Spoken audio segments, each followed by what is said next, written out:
What is going on, ladies and gentlemen? Welcome to the Sports Arena. I'm your man, Eric Wilson. Special start time tonight, 9:30 this evening, and for a particular reason. So last week, there was the WNBA playoffs are going on even as we speak right now.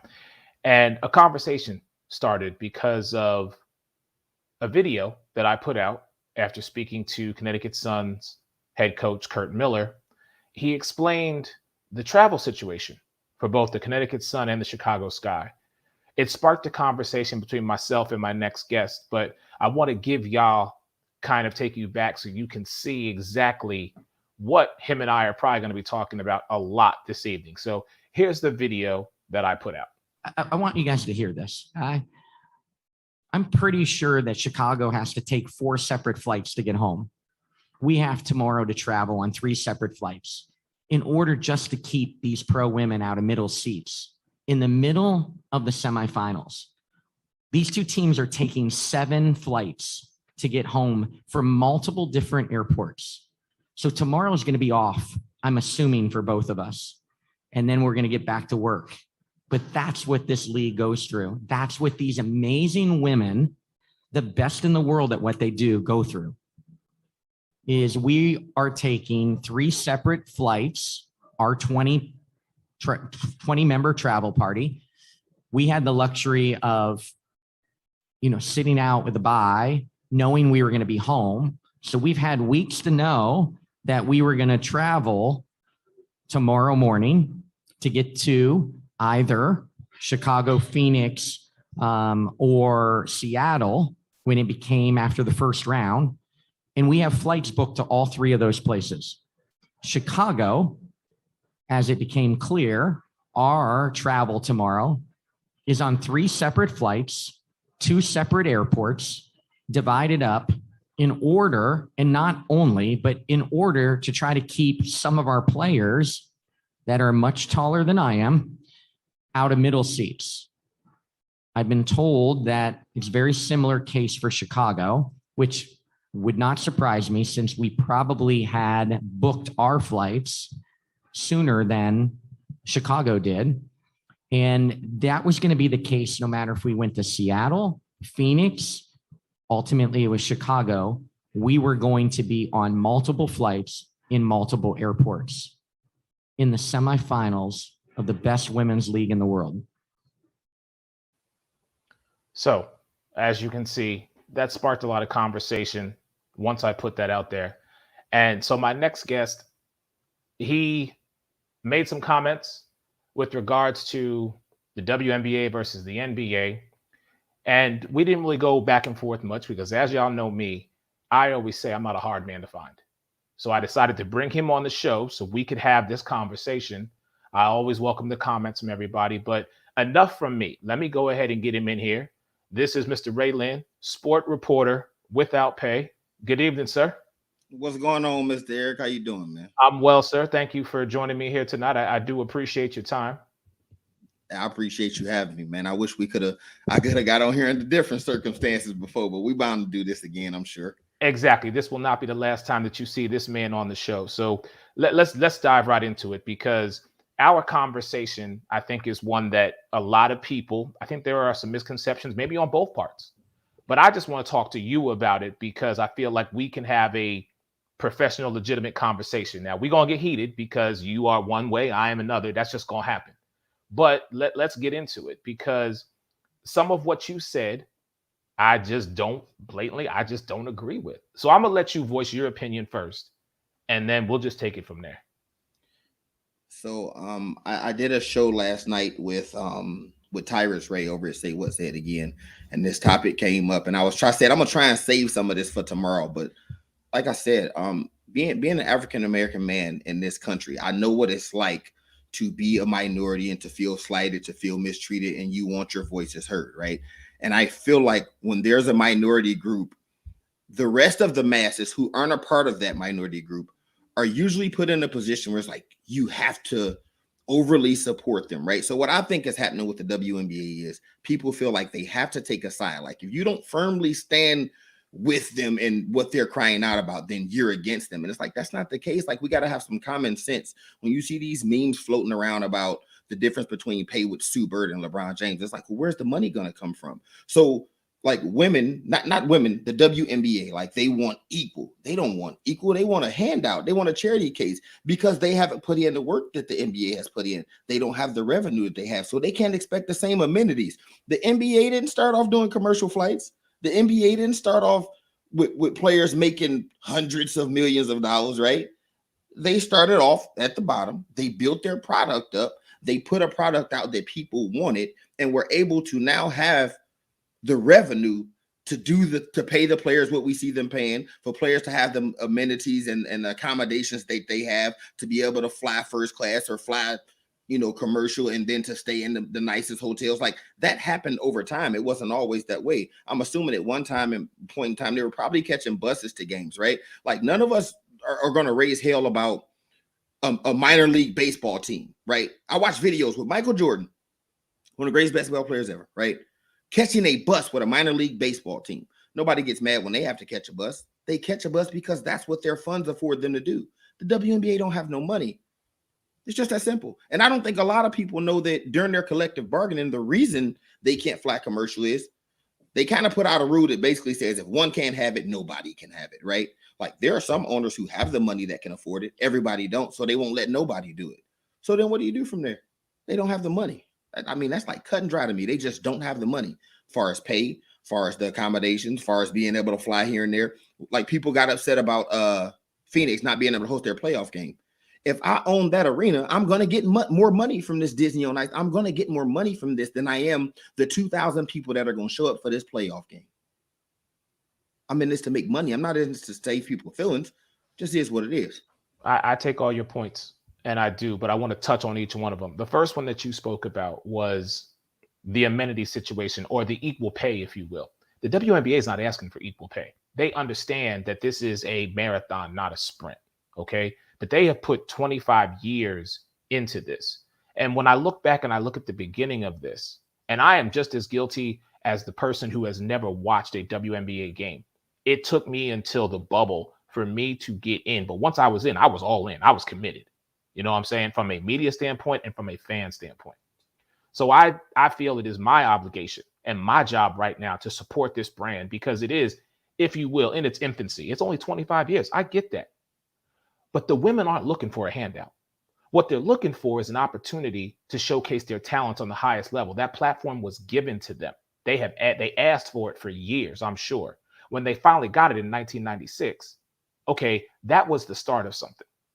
They're not looking for $1 million contracts. Do I feel they've earned those contracts? Yes, I do personally. It's 144 women, the best of the best. There are women today in their just fresh out of college who should be in the WNBA, but they're not, because there needs to be an expansion. And I talked about this with the commissioner during the All-Star game, and I asked, when is that going to happen? You have all this talent just sitting out there. But I understand it's the cream of the crop. It's the best of the best. So with that comes a sense of responsibility by the NBA.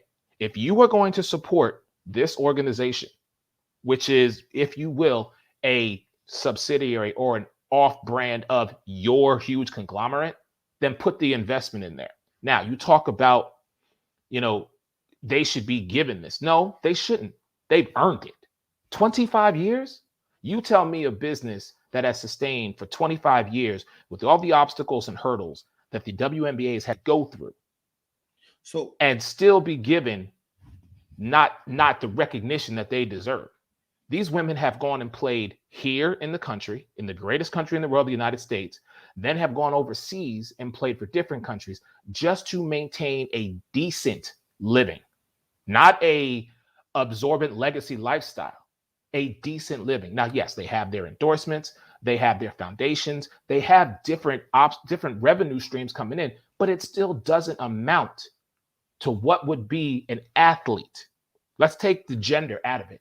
What an athlete should be paid in this day and age. Okay. This is the same thing could be said about the U.S. women's soccer team.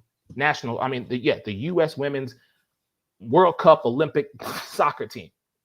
They are outplaying the men year in and year out. And that's once every 4 years.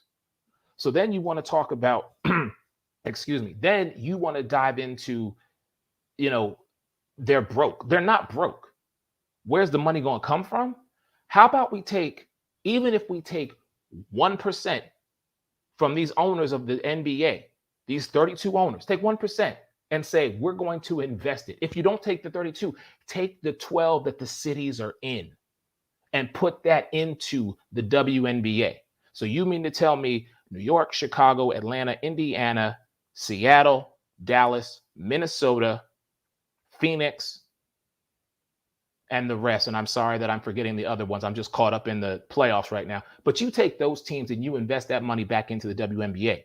You're getting year-round business in an arena. You're getting year-round merchandise, okay? What I don't get and what I have a huge problem with, and I spoke about this as well, was the whole Phoenix not being able to play Game 3 of the WNBA Finals in their home stadium. Diana Taurasi is the GOAT. Let's cut all the other BS aside.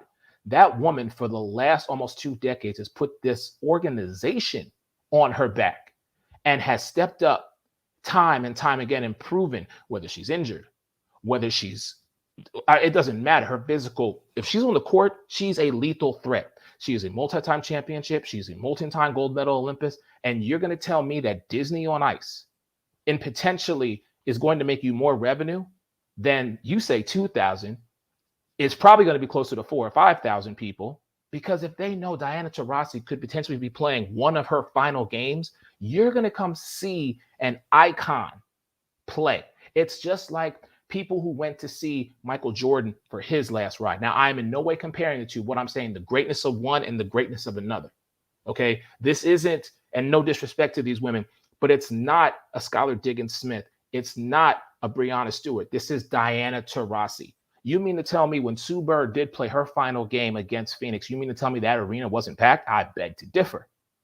All right. These women, all they are looking for from my eyesight. Now, this is my IQ and my eye test. What I am seeing is they have stood up for so much and taken the reins for so much for 25 years. And you mean to tell me the NBA, which is the big brother, the conglomerate, it's one thing to show up and support these women. It's another thing to put your money where your mouth is. And that's what's not happening. And that is what I have a problem with. The fact that a woman 6'5", 6'6", and above can't be with her entire team to fly to a different city to play a WNBA playoff game. That to me is disheartening. That to me is the WNBA and more importantly, the NBA not doing their job. So there's a couple of untruths. Like when people say the NBA doesn't support or not putting where their money at. The NBA subsidizes the WNBA. As a matter of fact, if it wasn't for the NBA, the WNBA would be upside down. They would be in the red. The NBA subsidizes them. They give them money. I don't know why people don't know this. It's right there for everybody to research. The NBA subsidizes them, right? And when people say, like you said, they don't want a handout. And then you turn around and suggested a plan. That's a handout. That's not a handout. That's an investment. That's an investment in what you have given this platform for. You created like somebody owes them something. Don't nobody owe them nothing. You're saying the NBA, these owners, the owners who did whatever they did in their life, whether they worked hard or whether they daddy handed them a fortune, however it happened, right? These owners, you're saying when people are in business, they're in business to make money. So you're saying these owners who own teams and they have a revenue stream coming in, you're saying they should be obligated to take a percentage of it and just give it to the WNBA. I'm not saying, okay, so 1% is, you're saying 1%. You're considering that 1% to be a handout? It is. It's their money.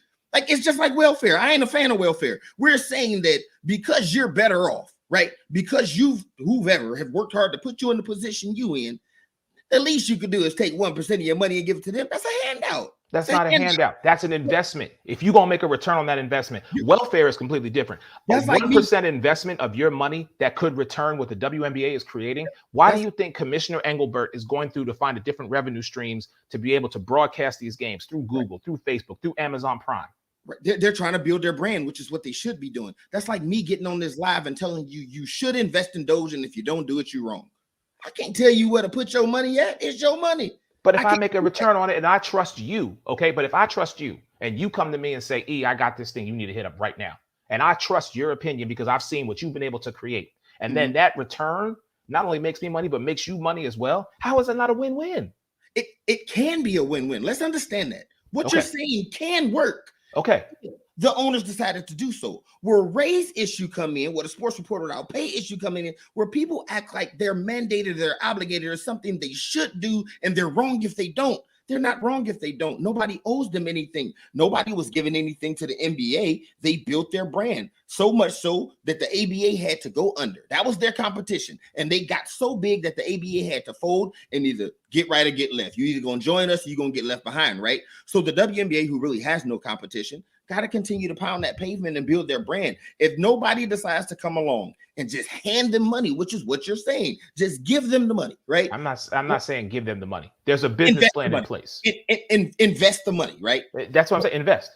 You're going to get a return on this investment. 25 years. This isn't a 5 or 10 year organization. This is 25 years. Where our dissension is coming at is the idea that somebody owes them, like you're saying they deserve this because they put it 5 years. For what?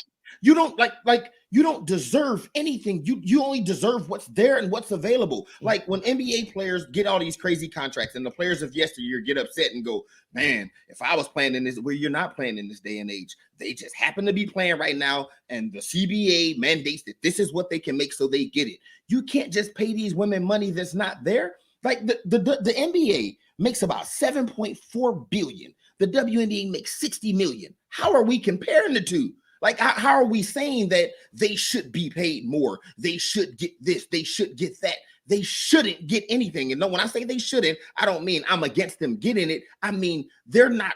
It's not their right. It's not a right to say they automatically are supposed to have these things just because of their existence. Automatically would be because they just came into the league and because they're women and we're just going to shower them and give them their flowers immediately. That's not what I'm saying. What I'm saying is they have worked 25 years, fought through every obstacle, done what everyone has asked them to do, and then some. And you mean to tell me after that body of work, you cannot see it within yourself to say, okay, these women have earned this. That's what you're saying to me, because that's what I'm hearing from you. Because what I'm saying to you is 25 years, that is a body of work. It ain't 5, it ain't 10. It's a quarter of a century. And every year they've gotten better. So why has the NBA not made more of an investment into this organization? Because they're not obligated to. Like we're saying. So then why give them the WNBA in the first place? Why open the door and give them the platform if you're not going to make the investment after they've shown you that we will conquer every single obstacle in front of us? Listen, man, people don't get into business to give away money. People get into business to make money. So if you've done this for 25 years and it still ain't enough, like you've done it for 25 years, and in 25 years, in the year 2021, the average attendance at a WNBA game was 2,636 people, or 363, something like that, right? 2,500. Let's call it that to be safe. For what year? Wait, hold on. What year? For 2021, right now, this season that just about to end, that's why I gave that number 2,000. Average attendance is about 2,500 people. Average ticket sales is about between $17 and $20. That's average. It's some less, it's some more, right? So in 25 years, that's what you have for me. If I'm a business owner, if I wasn't an NBA team owner, I'm just a businessman, and you come to me, you give me this prospectus and say, I've been doing this for 25 years, and in 25 years, here's my following. I'm averaging. You ever watch Shark Tank when they go, yes, I watch it all the time. Sell it for, right? So if I was sitting there, if I'm Mark Cuban sitting on Shark Tank and I go, wait a minute, you've been doing this 25 years, and in 25 years, you only got 2,500 people showing up to your games? You only selling your tickets for $20 a ticket? Where's my money gonna come back from if I invest it? Okay, you're not making no money, so I'm just gonna give it to you for what? All right, I can't Your argument with 2021 can't hold water because of COVID. I want to go back to 2019 because 2019, I think, is the realest look we can look and see number wise what sales were from merchandise to tickets to concessions to everything else. So that's why I'm saying to you, I can't look at 2021. Now, I can if we take 2019, where ticket sales were, I know for a fact ticket sales were at least 70 to $100 and lower seats were probably more. And again, 2020 and 2021 kind of messed us up. People are just now getting back to. So let's go take 2019. If you want to take next year, 2022 and 2019, and then compare them numbers, then I could agree with your sentiment of going in front of a Mark Cuban or a business owner and saying to them, here is what we did. But again, I'm saying the NBA, David Stern created this. David Stern opened the door for this to happen. Adam Silver has continually let this happen, meaning these women were given a platform to play on the highest level. They have a shortened season, and we're not even giving them, in my opinion, and again, this is me talking. This ain't nobody else. They are not given the same amenities and the same just basic decency, in my opinion, that an NBA, take an NBA player at their 25 year. What were they doing? That's what I want to know.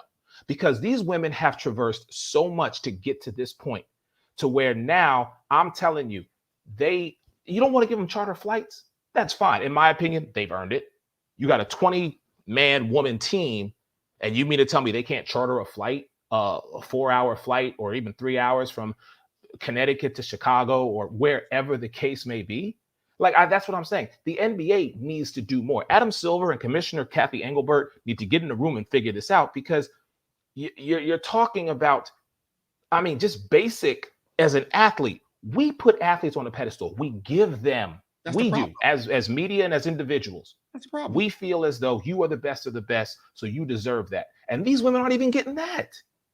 But that's the thing. That's like, I don't think you're saying anything wrong per se. I just don't agree with it. Like, I don't, this idea that anybody is owed anything, like you keep using this word deserve.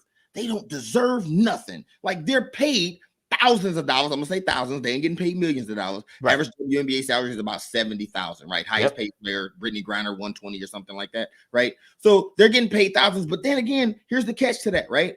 We talked about this last night. Don't say what, say it again. They're getting paid what they're paid for about 3 months worth of work, right? So if the average salary is 70,000, right? That prorates over a 12-month period to about 280,000, right? On average for a year. They don't get to play the whole year, but 70,000 for 3 months, that's what it prorates to. So no, they're not making what NBA players are making, but they're making more than the average Joe, right? They're making money to play a game, right? That's the one thing about athletes, is like, they're making money to play a game, and it's like, they deserve more. They deserve more. You can only get what's there. Like, again, like, I wish I was around in the 50s and 60s to see. Like, I was just reading an article where Charles Barkley said he had to fly coach one time. He flew coach. He's Charles Barkley. He's a legend. He's the NBA MVP. Dream team. Charles Barkley. And you're right. And to your point, talking about Michael Jordan when he was down here in Sarasota, I'm sure, playing for the White Sox and had to catch a bus because he was a part of a minor league baseball team. Listen, I've worked in those stadiums where you see the difference between what the majors get and what the minors get. I've seen it firsthand, so I know. But what I'm saying is, none of these women are on a level that is subpar. They are all on that same level. It ain't like we have a WNBA and a minor league WNBA. Okay, we have the W. That's it. But they're the minor to the NBA, like you said. They're a tier. They're 10 tiers beneath. And this is where you and I differ, because I don't feel that way. I don't feel like they are. But not from a talent standpoint. From a talent standpoint, they're the best women players in the world, right? Their product is 10 tiers beneath the NBA. That's a fact. Ray didn't make that up. The numbers show you that. And just while you were talking, I looked it up. In 2019, average attendance was about 6,000. Okay. Right? So in 2019, average attendance was about 6,000. And again, I guess my point sounded stronger when it was 2,000, but 6,000 still not like that's some number that you're going to say, I get it. They're growing. And they just got to continue to deal with those growing pains. What these women who playing now, the Diana Taurasi's, the Candace Parkers, right? The women before them, the Cynthia Coopers, the Cheryl Swoops, the Lisa Leslie's, the Rebecca Lobos, people who didn't get to play in the WNBA like a Cheryl Miller. Those people are seeing the fruits of their labors now. right? So what these women have to understand is they have to keep pounding that pavement. They're going to see the fruits of their labors later. A Martin Luther King didn't see the country he wanted to see. The fruits of his labors are today. These women have to keep pounding the pavement so the women in 2040 get to have it better. Right now, they just don't. It really, my whole argument is they don't have the money. And the only solution is let's give them something. Like, we have to give them something. Like, I'm not saying give. I'm saying invest. And Which is if you say give and That's invest good. are the same thing, then I will agree to disagree. I'm saying as a business owner, as an NBA owner, if you don't see that, as you said, these women are pounding the pavement, and it's not just on the court, it's off the court as well. What they're doing for social injustices, what they're doing for minorities, what they're doing for, I could go down the list of everything that these women do to support young women, to support transgender, LGBTQ plus IA, the whole ball of wax, the whole enchilada. Okay. They are putting themselves out on the front line saying what we do on the court is one thing, but what we do off the court is going to be our legacy. And that's why I say to you, this is not about a give. This is invest. Invest in these women, invest in this brand, because your return that you're saying is going to come in 2040, these women could be getting in the next 4 years if people would just take the time to actually look at the entire product, not just look at the shortened schedule from May to September, or excuse me, May to October, and what they do on the court. Let me ask you this, Eric. How do you build the product, right? So again, this is a perfect example because Mark Cuban's he's actually an NBA owner, and he's the guy on Shark Tank, right? So I'm gonna keep using Shark Tank because this is a perfect example. They're presenting their already 25-year business, and you're saying that these owners should invest, right? Yes. So when Mark Cuban sits back and goes, how do I get my money back, right? He asked this question, how am I supposed to make money off this, right? How are they supposed to make money off this? How do you build the product? How do you make people want to come out and watch them play? Because that's what it boils down to. It's not about they deserve. It's about how do we build their revenue stream? How do you make people come out and watch the game? People aren't interested in the game. Again, I'm not talking about Ray. I'm talking about the masses. The numbers show this. People don't want to come watch it. The ratings show that people aren't watching it. People aren't paying for the ticket. That's why the ticket prices are so low. So therein lies the problem. How do you build the product, right? Like there are fair weather, like casual fans, people hate that term, right? Who don't know nothing about basketball, but watching the guy come down the court full speed, watching Russell Westbrook is exciting. Watching Steph Curry is exciting, right? You have to be a real sports fan to enjoy women's basketball. I enjoy it because I enjoy basketball. I coach basketball. I've played basketball. I enjoy the fundamentals of the game, right? If the casual fair weather fans that just like excitement, they like seeing guys dunk, they like seeing guys shoot threes, like watching a WNBA game for a lot of people is like watching paint dry. So the question becomes, how do you put a product out that people are willing to buy? That's what this is about. It's about business. They're in this to make money. The players want to be paid more. They want better accommodations. Okay, we need more money. The problem is the product. The problem is like 25 years. The product is about the same as it was 25 years ago. Like the quality of players, like the Cynthia Coopers and Cheryl Swoops, now the Diana Taurasi's, the Sue Birds, the Brianna Stewarts, right? Like the product is there. The talent is there, right? How do you get people to want to come watch this? Is the bigger question. Okay. So again, if I'm an owner. So I'm gonna answer that question. How you get people interested, the fair weather fan, the casual fan, the person who just wants to be there for the excitement. How you get them involved is you flood the media airwaves with these faces. You also put them on, as Kathy Engelbert, the commissioner, has done, on different streaming platforms by hitting Facebook, Amazon Prime, and Google and others.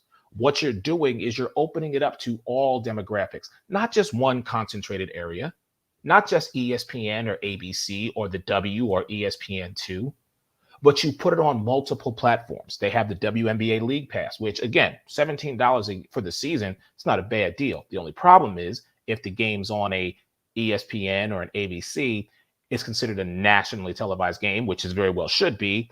And you know what? Then it's a blackout. So there's give and take, but you find the different ways to get the average person or the casual person to, at the very least, look at it and kind of entertain what this is. And again, I'll go back to my original sentence, what I said to you. And I didn't pay attention to the WNBA.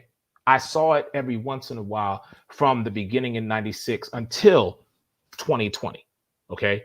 When it was here in my backyard, and as a media guy, I was like, I needed something. I was like, whoa, it's right here. If I have to find myself a way to be a part and get in and do this from a media standpoint, I did. But when I did, I made myself all in. Okay. So now I feel it is my job. It is my obligation. It is it's my job to promote this brand because I know what it can be. I've seen what it can do. I've seen what they've done. I'm invested. What I'm saying is, if an idiot like me, who it took him 23 out of the 25 years, took him 23 years to get to this point, what is stopping everybody else from at the very least taking time out of their day to watch this and understand this is not, comparing it to the NBA is, I think, the biggest problem that people have. People want to see the dunks and they want to see the excitement and they want to see this and that. Take time to invest in the game. If you invest in your children and you invest in their soccer games, whether you want to go or not to them, take some time to invest into the WNBA. You just might be surprised at what they can do. That's so mind-boggling to me that we're like that's where our distinction comes. It's like we owe it to these ladies to at least give them a chance. No, we don't. That's like saying I owe it to McDonald's to at least try their food. I don't. If I don't want to go try it, then I just don't want to go try it. I ask you this: how many WNBA games you been to? I have been to one, and I'm about to go to two more because the Chicago Sky are in the WNBA finals. Oh yeah, and I'm pretty sure Phoenix about to go on ahead and knock off Vegas tonight. At least that's what I'm thinking is going to happen. I'm hoping not, because that'll really mess up my travel plans. But if they do, and that's how it happens, then guess what? I'll be there. Look, Lord forbid your travel plans get messed up and you have to catch multiple flights. We don't want that to happen, right? I try not to, like, so I did time in the military, right? And I used to get on young guys, man. I try not to compare military life to regular life. Like when people try to go, you got these athletes getting paid this, but we got military guys. Like, no, we made the choice to join the military, and we're not entertainers. Like, this is our country. It's the country we live in, right? Entertainment, right. Any kind of entertainment. That's another thing. People forget sports really is just entertainment. At the end we agree on that. It is, right. And it's like, I don't do the whole they're overpaid and teachers don't get paid or firefighters don't get paid. No, I'm okay with whatever they make. But what I'm not going to do is be like, they getting paid to play a game. That's a fact. They get paid to do something that they would do for free. Yes. This is the fact. We go out to rec leagues and play basketball. Like, they're getting paid to do something that they would do for free just because they love it. They have the opportunity to make a living and take care of their families doing this. And then it's like, we as fans and media go, that's not enough. Give them more. We're not doing enough for them. But like, I can't, like, if people don't, I can't make people watch it that don't want to watch it. Like, I honestly, I admire your passion for wanting to bring the WNBA to life. I support it wholeheartedly. Again, I watch the WNBA. But when it comes to, like, and again, like you said, the whole comparison to the NBA, they did that. The WNBA player is the one that come out and say stuff like, our best player is making this while the eighth guy on the bench in the NBA is making this. That's like the guy at McDonald's complaining about what the CEO of Microsoft make. They ain't the same company. You can't be mad. You can't be checking nobody else's pockets. So they created this dynamic of comparing them to the NBA. So now people are going to respond with, your game isn't exciting. People are not watching your game as much. Your rating not as high. You don't have the same revenue. You don't have a LeBron James. You don't have a Steph Curry, right? Like but you do. And okay, you're saying you don't have those. You have a Diana Taurasi. You have a Sue Bird. You have a Brittany Griner. You have a Candace Parker. No, we already acknowledged. I named all the names just like you did. Like listen, I'm a fan of sports, right? They don't have that kind of star power. They just don't, right? And you know what's funny about this? Because we try to escape the whole, you said take the women out. But the reason this is the issue is because they're women, right?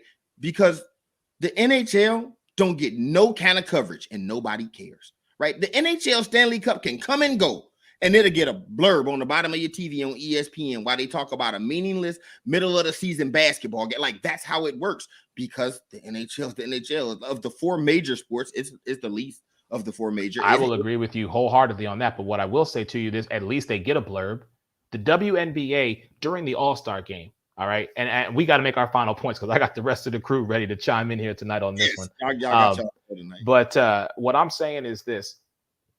The All-Star game happened. I was blessed to be there. So actually, I'm sorry. I've been to 2 WNBA games. I've been to the All-Star game and I've been to a WNBA Chicago Sky playoff game. I'm about to hit 3 and 4. My point is the very next day, I saw nothing on ESPN where the game was played on that network, nothing regards to the WNBA. And I was like, are you kidding me? You put this on your platform. You put this on your network and you don't even spend 3 minutes to talk about it. The most I saw, and I take that back, the most I saw was a blurb going across the bottom saying which team won, Team USA versus Team WNBA, and who were some of the, of course, high-profile stars of that game. That's all I saw. And I was like, you have got to be kidding me. That's what started my whole just inferiority about, I just can't believe we're not spending more time talking about this. But you know what, Lynn, you are right about this. Our women need to be showcased more. All right. And I don't know who needs to make the investment, but somebody needs to make the investment, because in my mind and how I feel and how I will forever feel is that for 25 years, these women, whether it started with Rebecca Lobo and Cheryl Swoops to now the Brittany Griners and the Breonna Stewarts and every woman in between, they put it all out there. And whether we supported them then or we support them now, they are due. They are due something. I don't care how small or how insignificant people may think it is, but they are due something, be it monetary, be it better accommodations, or just be it in my estimation, just basic human decency, because you're right, they're entertainers, but we highlight them. We just don't highlight them enough. I'm with it. I will say this. How long you been doing the Sports Arena? Sports Arena has been around for about 4 or 5 years now. Right. I'll say this to you. I watch y'all every Monday. I started because my guy Tyrus, but I chime in, watch y'all talk y'all stuff, right? And you are coming back. I'm just going to let you know, ladies and gentlemen, this is not the last you've seen of him. He will be back on the Sports Arena. Yes, sir. Please tell Megan Price don't get on the show calling me the He-Man woman hater. I am not. I just have an opinion on the idea of the WNBA deserving more. I will say this, the Sports Arena, great show, great content. You have 6 people who get on here and really know their stuff. I would venture to say y'all know more. Like I feel that way sometimes. I look at some of these people on TV, like the ex-players who know nothing, and go, I could do what they doing better than them. But just because you're putting out a product, you're putting out content, don't nobody owe you nothing. Like you have to continue to pound the pavement and build your product until enough people watch it, where sponsors go, oh, okay, where YouTube go, oh, we can monetize you, and Facebook go, we can monetize you, and then ESPN say, look at that young guy Eric over there, let's put him on up. But just because you're doing it, nobody owe you nothing. And I like your show, but don't nobody owe neither one of us nothing. You get what I'm saying? Listen, I completely agree with you. Lynn, thank you so much. Like I said, sir, I enjoy having these conversations. See, these are the conversations that I love getting into, because at the end of the day, we may agree to disagree. But like I said, I respect what you do. I respect who you are. Your knowledge is something, sir, that I really tap into, because I've watched you on Say What, Say It Again. And I love just how you bring not only that raw energy, but you bring the impact and the conviction. And that's the conversations that I love having. So like I said, ladies and gentlemen, this will not be the last time you see this man on the Sports Arena. But Lynn, thank you so much for joining me. I got to get the rest of the crew in here, sir. Have a wonderful evening. Sir. I'll be watching the rest of the show. Appreciate you. Ladies and gentlemen, I'm going to take a quick break. When I come back, me and the crew are going to get it started. More with the Sports Arena in just a moment. Connecting your brain and body with interactive games and tests. Why is there no physical activity in today's health physical? Trazer is an holistic technology used to rehabilitate, prevent falls, and improve sport performance.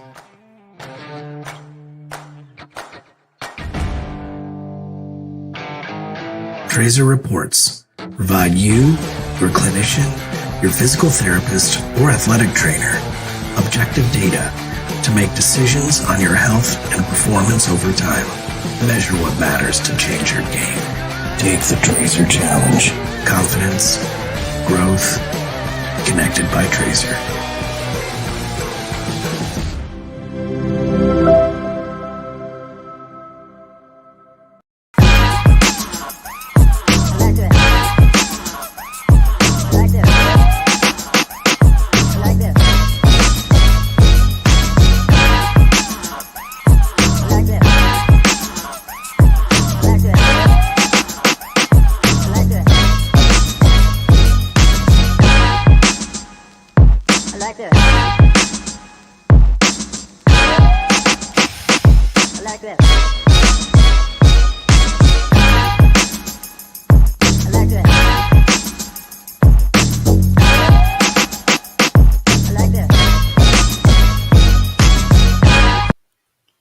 Welcome, ladies and gentlemen, to the sports arena. I'm your man, Eric Wilson. I am joined by the rest of the crew here. I got my man, John Shear, Fox Sports, 1340 AM, Alex Fleming, Florida Sun and NSPN, and as always, my queen of hoops, wearing that damn cowboy shirt, Miss Megan Price in the building. Congrats on your Sky getting to the finals tonight. Man, Hey. I am ecstatic. Here's the thing, y'all. I hope and pray that Las Vegas ties it up because I feel like the Sky needs just a little bit of rest before they start the WNBA finals. But hey, if DT and Brittany Griner tear it up tonight, so be it. Let's get it because they're on a tear and nothing, in my opinion, is stopping them. Again, I want to thank Lynn for chiming in and joining the show this evening. I do appreciate him. Like I said, I love having those conversations, but this is not the last time you're going to see him. But let me get to the crew here. To everybody, good evening. We got a lot to talk about, so I kind of just want to jump right in. I'm sure Mike might chime in. I think he's working a game or something, but the big news that has come down today, definitely want to talk to everybody about this. Stephon Gilmore traded to the Carolina Panthers. So, John Shear, want to talk to you, sir. Just the question that I got right here. With Stephon Gilmore now being an added addition to Carolina, will they win the NFC South in your opinion? Well, Christian McCaffrey is still banged up. They still have problems on the offensive line, which Stephon Gilmore doesn't address. J.C. Horn is still out for a while with a broken foot. And Sam Darnold's still Sam Darnold, which he's improved. He looks a lot better than he did with the Jets, but he's still Sam Darnold. He's still got to go up against Tom Brady twice. And I don't think you're beating Tom Brady once, let alone twice. I just don't see it. So they still have issues. But when J.C. Horn gets back, the cornerbacks, the defensive backs are going to be fantastic. With what they're doing there is fantastic. But they still have major problems on the offensive line, which they have not addressed. You saw in the Dallas game, Sam Darnold got pressured a lot, and that's the key to beating these Panthers is pressuring him because the line is not good. So they didn't address that, and that's still their biggest issue. All right, let me go to our girl, Miss Megan Price. Give me your thoughts. I agree with John here. I really think that, it's a good pickup for them. And I definitely think that the Carolina defense is legit, but they have some injuries to deal with. That J.C. Horn injury, I got to agree with John, what he said on that. Like, I feel like that has a huge impact. Like, we know that McCaffrey is going to be injured every year, every season in and out. We know McCaffrey is going to be injured some way. So we expected that. So that J.C. Horn injury kind of hits a little different. I'm not saying it's more impactful than McCaffrey, but it hits a little different, especially with it being on the defense. Like J.C. Horn is exactly who I wanted the Cowboys to take, and not saying, oh, I wish we would have made that pick because I love the Micah Parsons pick, but J.C. Horn is who I wanted. He's worth every bit of being a high pick like that. So that injury was impactful. Gilmore is a great pickup, but was he not injured? Was that not part of the reason that he was traded? He's been injured. So that is going to play a role on this. So if you're picking up somebody that's healthy, that's a great impact, but he hasn't been healthy. Okay. All right. Mr. Fleming, let me say this. I know you said Carolina Panthers need to wait their turn, but so far it looks as though they're kind of still keeping pace, if you will, with the Tampa Bay Buccaneers. The addition of Stephon Gilmore, I need your unbiased opinion, sir. Gilmore's not the old Gilmore that he used to be. He's still good. He's still good. I'm not bashing Gilmore. But we're not talking about 2015, 16, or 17 Gilmore fresh from Buffalo. I believe I told you guys, Carolina Panthers are coming. They need to wait their turn. Anybody pay attention to the Dallas Cowboy game? They got ran up the gut furiously. They're weak at the linebacker position. And that caused them to be weak at the linebacker position to get thrown on. CJ Henderson, first week with the team, he really didn't cut the mustard. And you can't really stick CJ Henderson on a number 1-2 receiver because Dallas actually has talented wide receivers. But let's look into the future because they're a playoff team. They're not messing with Tampa, but they're a playoff team.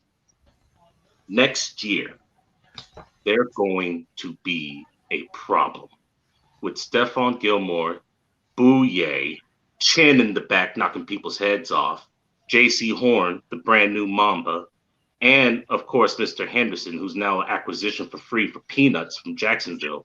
It's going to be very difficult to get past that secondary.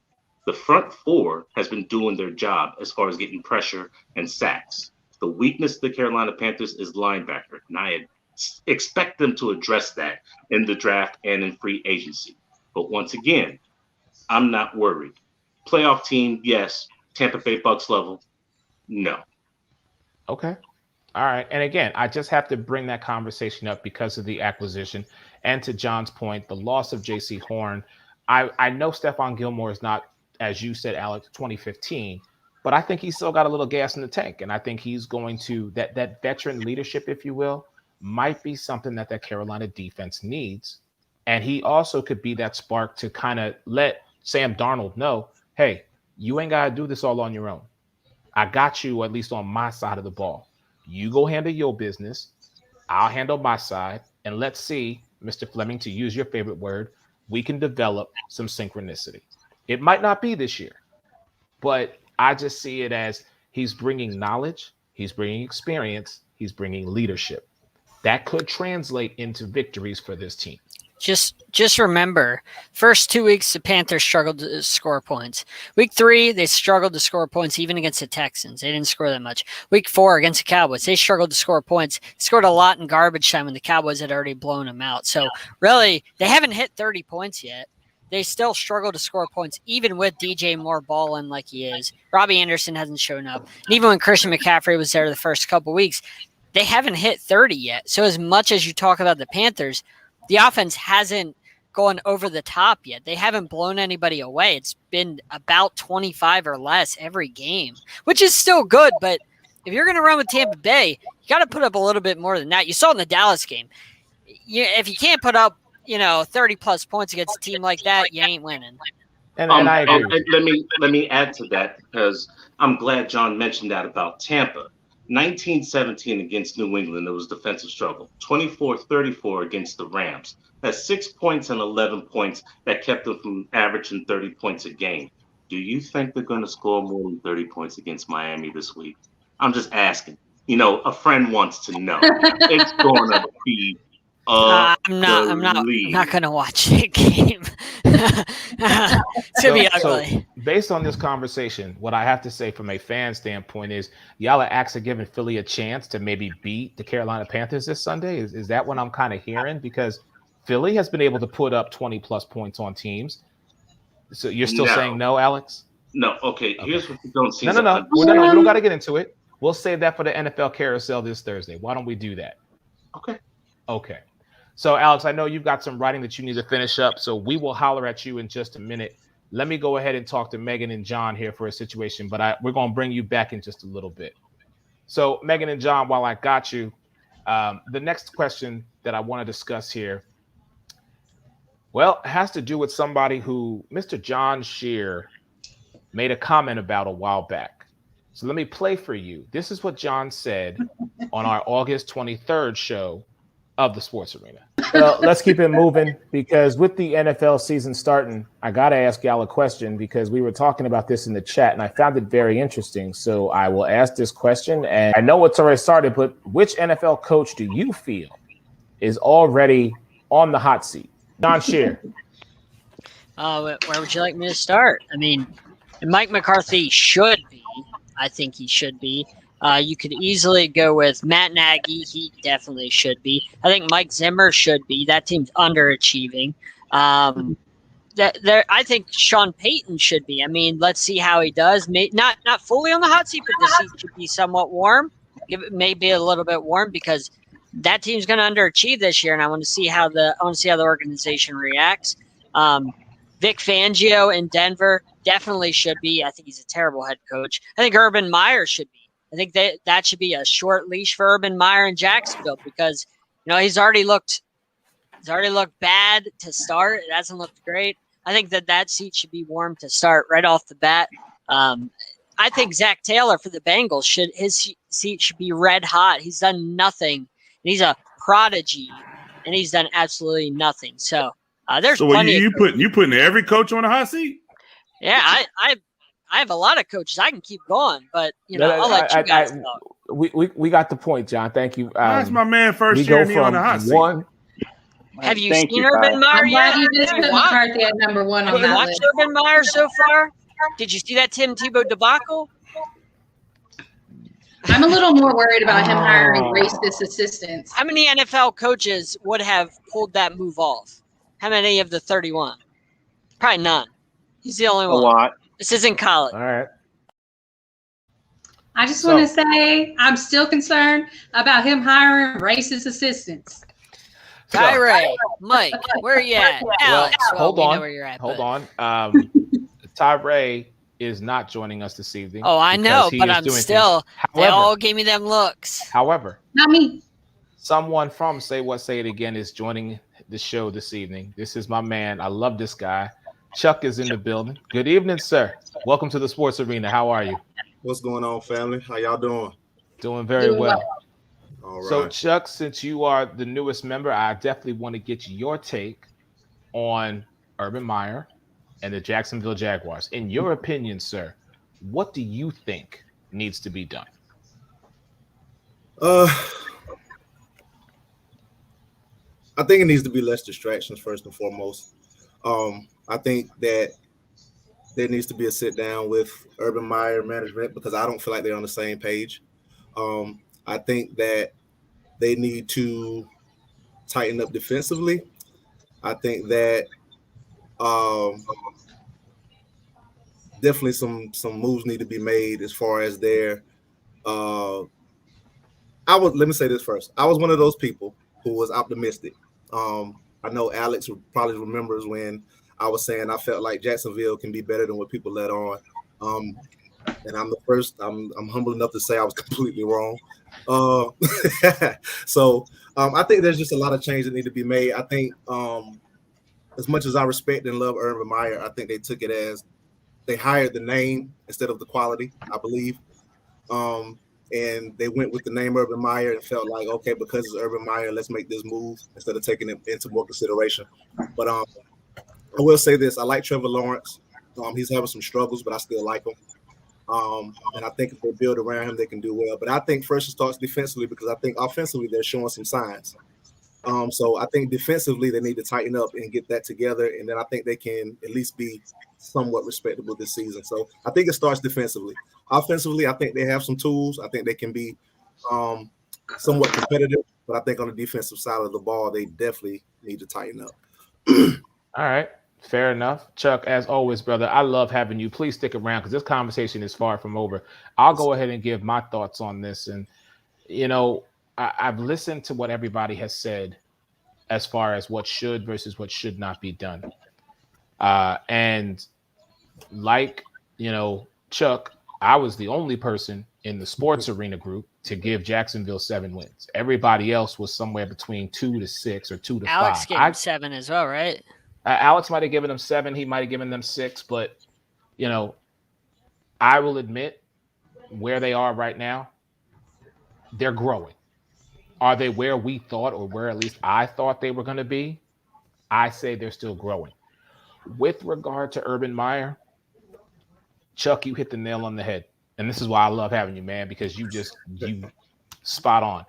The distraction. I had this conversation over the weekend. And it was very simply this. If he would have simply went to have dinner with his grandkids and nothing else, we wouldn't be having this conversation. Right. However, he made an error in judgment. And that error just added to the mounting of obstacles that are in this organization's way. You can't win a game. You've lost 19 straight. 19. Where now we went from a 17-week season to an 18-week season, and you still have more losses than one full NFL season, not including the playoffs. Okay? I just feel like some college coaches do well in the NFL and some do not. And I feel Urban Meyer is the latter. With that, I'm going to go to John Scheer because he was the man who tried to warn us in August, and we did not listen. I mean, I'm a Gators fan, so I know that this guy's a con artist. And once he stops winning, once Tim Tebow left, he was looking for a way out. Did the same thing in Ohio State. This guy does it everywhere he goes. I mean, that's Urban Meyer's thing. On our show last night, we talked to a Jacksonville Jaguars beat reporter, not Alex, a different beat reporter for the Jags. And he said, based on what he had heard in the organization, because he's there every day at practice every day, he said, if they get blown out this Sunday by Tennessee, expect Urban Meyer to be gone by Tuesday. That's what he told us last night on our show.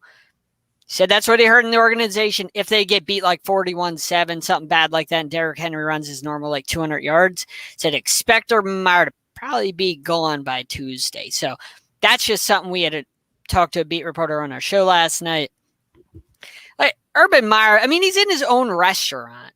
You can't find a private room in your own restaurant to go and do something like that. Not that it's justified, but if you're going to do that, you know cameras are around. Why don't you go, that's your restaurant. Why don't you go to some room that you know you got where there's no cameras around and do that kind of stuff? If you're going to do it, like I said, not justified, but I mean, you have to know that there's cameras everywhere. Like, what are you doing?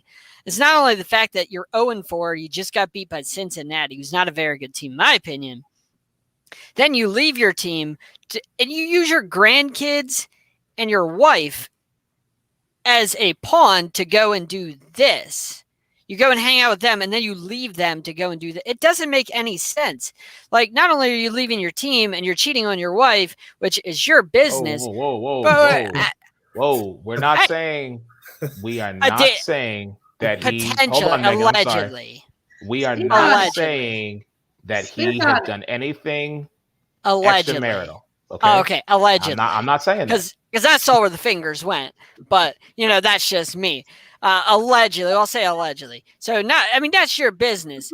But, you leave your grandkids and your wife to go and do that after you left your team to go and do what you originally were going to do. I mean, you are a con artist. You a bum. Even Jacksonville doesn't deserve you.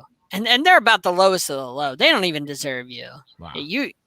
You don't even belong in college football. Like, get out of our lives. Like, we don't want you anymore. You're a bum. Megan Price, please. We need a female's fresh perspective on this because John's feeling some type of way about this, and I definitely want to hear from you. I want to say that I really felt some type of way whenever he hired a racist assistant to begin with. It made it questionable the culture that he was bringing in there in the first place. And to me, it said something that was immature. And that seems to be the perfect description for that culture that is in Jacksonville right now. Like, what we saw out of Urban, to me, shows what he's comfortable with, what he's used to being able to do on these college campuses.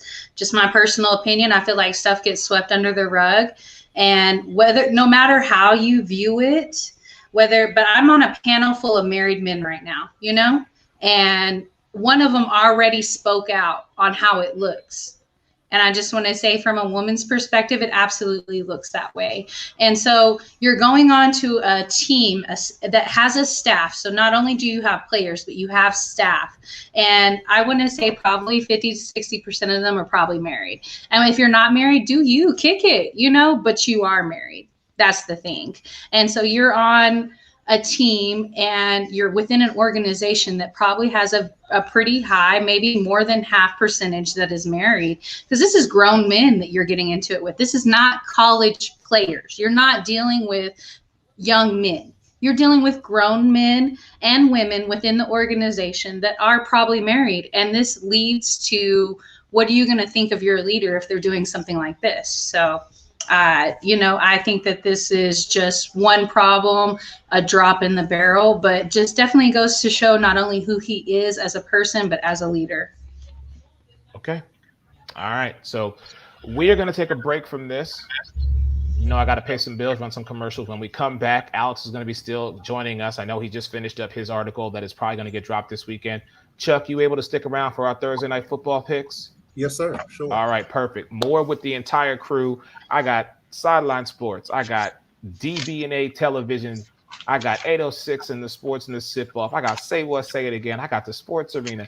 Y'all, this is what I love more than anything. Family just coming together. We'll be back in just a moment. Generations Physical Therapy has been the Tri-State's leader in physical therapy services for over 20 years. And now we have a convenient location right in the heart of the capital city of Charleston, just off I-64. With convenient parking and flexible hours, your access to physical therapy is second to none. Plus, Snap Fitness is also in sight with 2 floors of gym equipment and sports enhancement training through A-Game Sports Performance. So whether you're needing hands-on physical therapy or looking to get results in our gym, our family's ready to help yours. Generations Physical Therapy and Snap Fitness. Multiple services, multiple locations. Experience you can count on.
Welcome back into the Sports Arena. Your man, Eric Wilson, alongside the entire crew. We've got our girl, the Queen of Hoops, Miss Megan Price, 806, and the Sip-Off.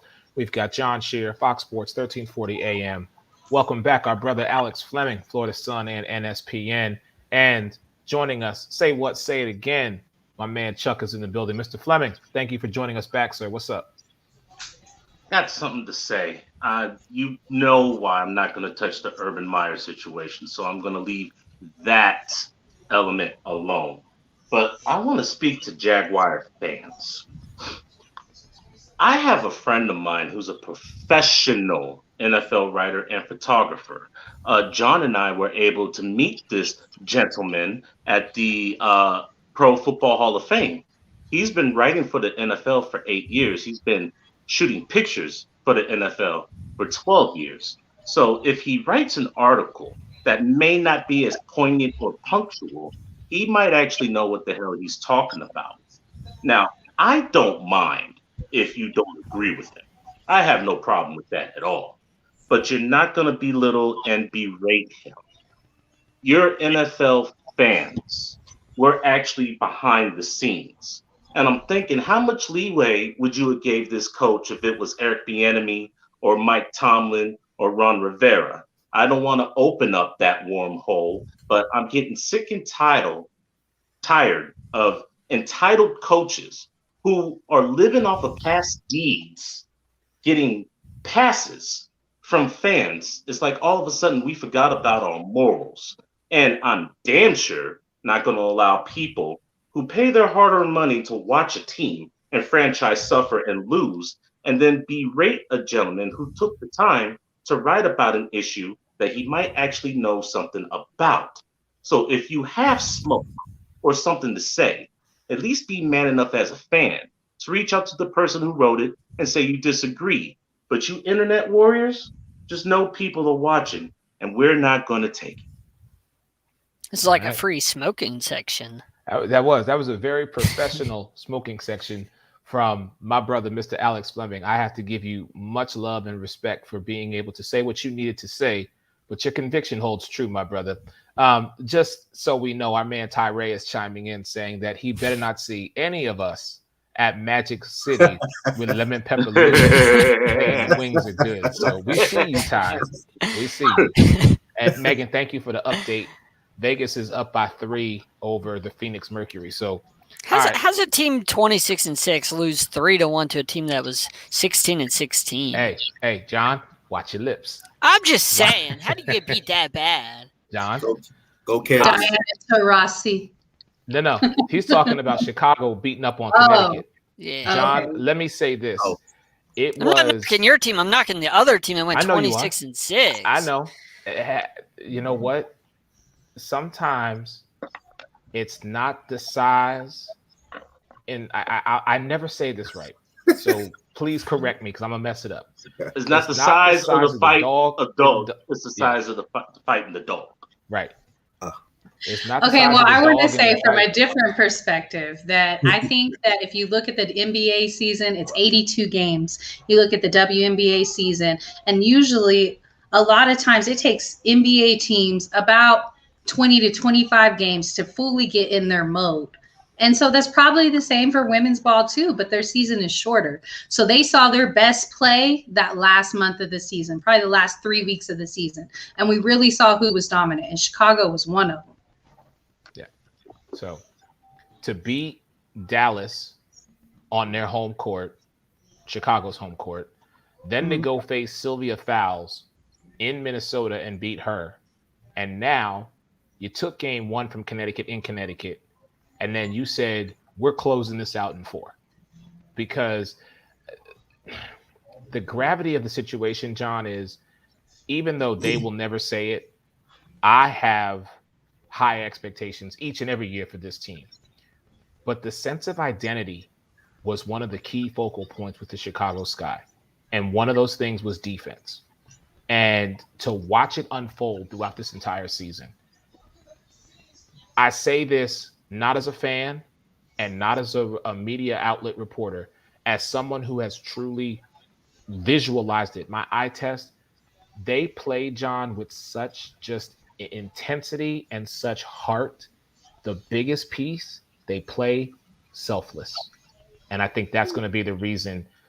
Well, that is the reason why they're in the WNBA finals. So, all right, let's move on because we got the Thursday night matchup. And again, I want to show love to our Queen of Hoops. She has put all the boys on notice. She has won this week in the weekly pick'ems and is a top overall, only by a game. But I have a feeling the Queen will be sitting on her throne for quite some time. Let's move on to the Thursday. I have a question before you sure continue. So my picks tonight, do they count as Tyrus's? Because I don't want to hear his lips. Somebody I messed them up. No. Okay. All right. Okay. No, I'm glad you're on the show, Charles, because I'm about to pass Ty. He's been hanging with me a little too long. He ain't on my level. No, you Mike and Ty will still have to let me know who they pick for tomorrow night's matchup. Okay. But it is, an NFC West, one of the toughest divisions in the NFL matchup. Short week for the Rams and the Seahawks. John Scheer, what do you like about this game, sir? I mean, this is finally a really good Thursday night game. I mean, we've got Jaguars, Bengals. We got all kinds of different, Thursday night games. But then we get Rams, Seahawks. Rams coming off of losing to the Cardinals badly at home after beating the Bucs like they did at home. Now they got to go to Seattle. Seattle hasn't been playing well. I mean, you look at their record, they're 2-2, but they're not playing well. I mean, they only beat San Francisco, I believe, because Jimmy Garoppolo went out. San Francisco was handling them early before the Garoppolo injury. So Seattle really hasn't played well this year at all. And I'm interested to see how the Rams bounce back. I'm interested to see if the Seahawks can finally come out of their shell after not looking like they normally do through the first month. So this would be a really good game. All right. So with that said, John, do you have a pick, or should I wait till tomorrow to get your pick? I mean, I just can't see the Rams losing 2 in a row after beating the Bucs handily. So I got to go with the Rams on this one. All right. Miss Megan Price, what about you? What say you? I think it's going to be an interesting game because it's in Seattle. So we know that crowd and that stadium is something different. Just being a Cowboys fan, I know what it's like being there, and it makes a huge difference, but I don't think it's going to make that much of a difference to make up for their lack of defense and how good LA's defense is. And so I think that ultimately it's probably going to be a close scoring game, but that defense is going to prevail and it's going to keep Seattle just under winning the game. So I see something probably like 21-24. In favor of the Rams? Yes. Okay. All right, Chuck, let me get your thoughts on this one, brother. What do you see? Yes, sir. I believe that I'm going to go Rams. And I'm going to go Rams simply for the fact I agree with John. I think after last week, sometimes you need a kick in the butt to get you back on track. And I think after the Bucs, maybe they were feeling themselves a little bit, so they needed a reality check. And as we know, last year, Jalen Ramsey made DK Metcalf look ordinary. So I believe that matchup right there, he wins again. And I think without Metcalf, they just don't have enough. I don't think Lockett can get open enough. So I'm going to go Rams. I actually feel like Stafford's going to have a huge game. I really do. I think he's going to have a huge game. If I had to pick a score, I would go 31-20. Wow, by 11. Okay. All right, fair enough. Before I let Mr. Fleming go, I'll give my assessment. And Chuck, again, great minds think alike. That Jalen Ramsey, DK Metcalf matchup, I think, is one that a lot of people are going to watch. And you hit the Chuck, you just gonna come on the show because you're taking all my notes. That was my point. DK Metcalf is not gonna let Jalen Ramsey make him look ordinary again. And you're right about the Rams getting the kick in the pants from the Arizona Cardinals. And that's a conversation that we can definitely have. But when I look at this matchup, I have to say to myself, the 12 plays a major factor. There are a few stadiums and few arenas where the roar of the crowd implements and determines how a game is dictated from start to finish. It's my brother from another mother, even though we share the same last name. I got to ride with my dog, Russell Wilson. Even though Chris Carson is going to be a game time decision, I like Lockett. I like Metcalf. I got to ride with the Seahawks on this one. I might be the odd man out, but so be it. Mr. Fleming, please. Seahawks defense is suspect. They made a mistake not re-signing KJ Wright. Their running game is hurt right now, and you're going to have to rely on Alex Collins to pick up the pace. Gerald Everett's still in COVID protocol. Metcalf gets shut down by Ramsey. Lockett and Wilson speak without speaking, but I don't believe it's going to be enough to hold off the defensive pressure from Aaron Donald and that new boy, Bobby Brown, on that Los Angeles Rams line. The linebackers are vicious. They took out Rob Gronkowski, and he's no cupcake. Let's flip to the offense versus defense. Rams, very explosive. The Arizona Cardinals made them look pedestrian. How? They ran the football. They maintained the tempo, and Kyler Murray took shots. He looked at mismatches. You don't want to stick a 6'6", 6'7" AJ Green on a 5'10" corner, or better yet, you don't want to have your 6'5", almost 300-pound tight end being covered by a safety who's barely 210. They looked for mismatches. Look for Sean McVay as a very smart coach to pick apart Seattle's defense, and on offense, just wreak havoc. Cooper Kupp is going to be in isolation. Look for a lot of ace and trip sets, and look for Mr. Henderson to have a good day on the ground. I got the Rams all the way. Don't forget, the Seahawks line is awful, and Russell Wilson has been running for his life this entire season. So you have Aaron Donald with a poor offensive line for Seattle. I just don't see how Seattle can overcome that. Russell Wilson's only got so much magic. What I always say with regards to this is it's a divisional matchup and anything and everything is possible. And I will say this, we all picked the Rams to beat the Cardinals and we were all wrong on that one. So I cannot let them get me twice. That's why I have to go with Seattle amongst all my other decisions. But since we are talking about Arizona, can we talk about them? Because clearly this team is impressing, not surprising, and not blowing people out, but they are impressing a lot of people. So what is it about Arizona that has us kind of not necessarily scratching our heads, but at the very least saying we can't sleep on them, nor can we ignore them? Mr. Fleming. I got to see this team live in effect in Jacksonville a little bit more than a week ago. They were down at the half 7-13, and then they exploded. They're a mismatch waiting to happen, and they're ready to give you Raider rash. Cliff Kingsbury from Texas Tech loved throwing the football. He spreads you out. He leaves you on islands where you're isolated. And if you do have a nice defense to not be picked apart by the deep ball, you're weak in the middle because everybody's so spread out. So it's dink and dunk first downs. And then you have a quarterback in Kyler Murray whose hezzy is just disgusting and makes linebackers look bad. They use James Conner and Chase Edmonds. Chase Edmonds is a dual threat back because he can catch and he can run. And James Conner, he gets all the goal line work. He's your hammer. Max Williams, that's a security blanket. That's if you're vulnerable down in the middle. They haven't even utilized DeAndre Hopkins to his fullest potential because AJ Green and Christian Kirk are taking away a lot of that smoke. You remember that 77-yard bomb that he got to Rondale Moore? That was actually good defense. If you look at the tape, DeAndre Hopkins was being doubled by a safety in a corner. AJ Green got hit at the line of scrimmage, and Christian Kirk couldn't get off the line because they had him bottled up. You know who they forgot?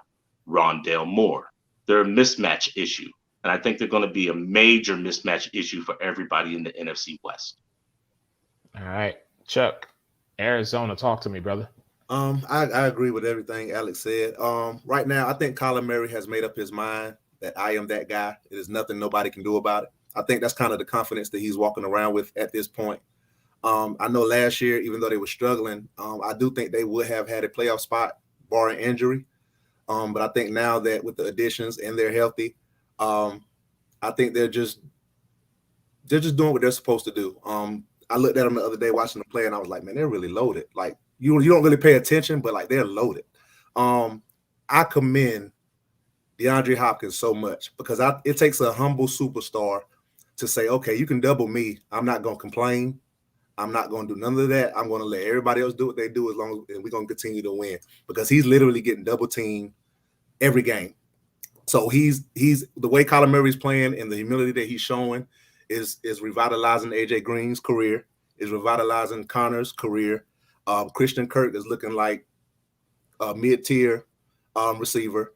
I think because of what they're doing, putting the team first is making everybody look good, and you're seeing that in the win column. So I enjoy watching them right now. It's fun. It's fun watching them play football. Megan, let me go to you because, and I'm trying to pull it up here while we're having this conversation. So give me 2 seconds, please. Tie ball game, 46-46. Oh, Lord. Okay. Yes. All right. I'm okay with this right now. I'm watching okay. too. I know you are. And I appreciate you. Believe me, I appreciate you. Hold on. Here we go. Now Okay. 48-46, Vegas up. So I wanted to pull up our stats with regards to what we said we thought the record was going to be. So let me share my screen with y'all really quick because I want to pull this. Here is what we all said we're going to do for Arizona. And John, I think you and I owe Arizona an apology because we said 9-8 and 8-9, but I was basing that off of the team just really trying to gel. Looking at where they're at right now, John Shear, you can't change it, but are you having any regrets? No, not at all. First of all, I believe Chuck said that James Conner's revitalizing his career. I mean, under 4 yards a carry is not revitalizing your career. Under 3 yards per carry last game is not revitalizing your career. Just because you did well in fantasy, maybe you looked at the fantasy stats, you had 2 touchdowns the last 2 games each. Nice, but he's not even averaging 4 yards a carry. So that's not good there. They got lucky against Minnesota. Don't forget that. They were down to Jacksonville, made a stupid decision to go for a 68-yard field goal, I believe it was, then got the kick returned on them. So they had trouble there. They beat a Tennessee team that had just came off all the COVID stuff. And they beat a Rams team that's coming off of beating Tom Brady and the Tampa Bay Buccaneers, which anybody's going to be flying high after that. So the Cardinals always do this where they start off really good and then they kind of falter. Last year they missed the playoffs. I mean, they let the Chicago Bears back into the playoffs after just falling apart at the end of the season. So I'm waiting for that for the Cardinals because we saw it against Minnesota. Should have lost that game if not for a chip shot field goal being missed. That's the real Cardinals. They're going to show it. Cliff Kingsbury is a college coach, not an NFL coach. I'm waiting for that debacle. Yeah, they're 4-0, but remember the Steelers were 11-0 last year too, and they're 11-0. John, he's having success though, whereas other college coaches in the NFL are not having success. He is having success. So 4-0 is success because you want to go back and look at how they finished last year. What, 7-9, missed the playoffs, let the Bears back into the playoffs? Is that success? 8-8, by the way. Oh, 8-8, and they let the Bears back into the playoffs. Is that success? He's improving from last year to this year. It's not hard to improve off 8-8. Do you want to bet? I've seen a lot of teams. As a Dallas fan, I can say that last statement.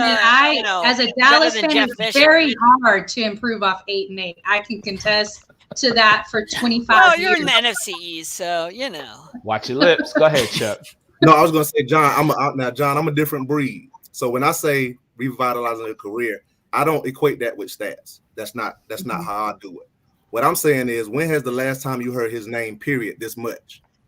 When I say revitalizing your career, your name is somewhat relevant at this point because we weren't talking about Connor at all. So I get it. Like he's not. I'm still not talking about him. I don't know about you. You may not be, but like just for example, Alex just said his name, how he's a workhorse. He's gonna you weren't hearing none of that at all. So what I'm saying is I'm not equating anybody's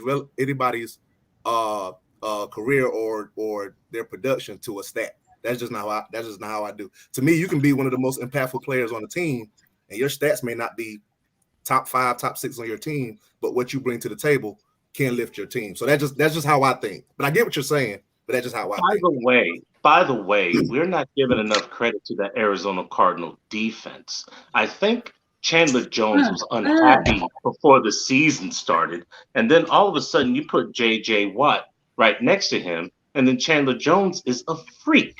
Ask Ryan Tannehill. He's still having nightmares about Chandler Jones. Oh, and then my dog out of Clemson, well, I'm just going to do the Wu-Tang Clan thing. I'm not even going to mention his name because he's the linebacker who's faster than Saquon Barkley or Christian McCaffrey, who looks good next to Zaven Collins, shutting down that run game. Look at the opponents that they have played. King Henry had 59 yards. The Rams, yes, Henderson had 89 yards, but a lot of that was in garbage time. Jacksonville, due to James Robinson, had 92 yards, but a lot of that was in the second half. They don't give you what you want, and they force you in positions to where you're going to have to take chances. The one and only weakness in this Arizona Cardinals team is their damn secondary. Because I saw how Trevor Lawrence was able to pick on them. But if you're not accurate, they will make you pay. All right. Fair enough. Ladies and gentlemen, that is going to do it for us here on the Sports Arena. Again, I want to thank Ray Lynn, Sports Reporters Without Pay, for coming on, having the WNBA conversation with me. Chuck, my brother, say it again. Matter of fact, before you go, let me just play y'all's hype video so everybody know where they can find y'all. Let's take a real quick look.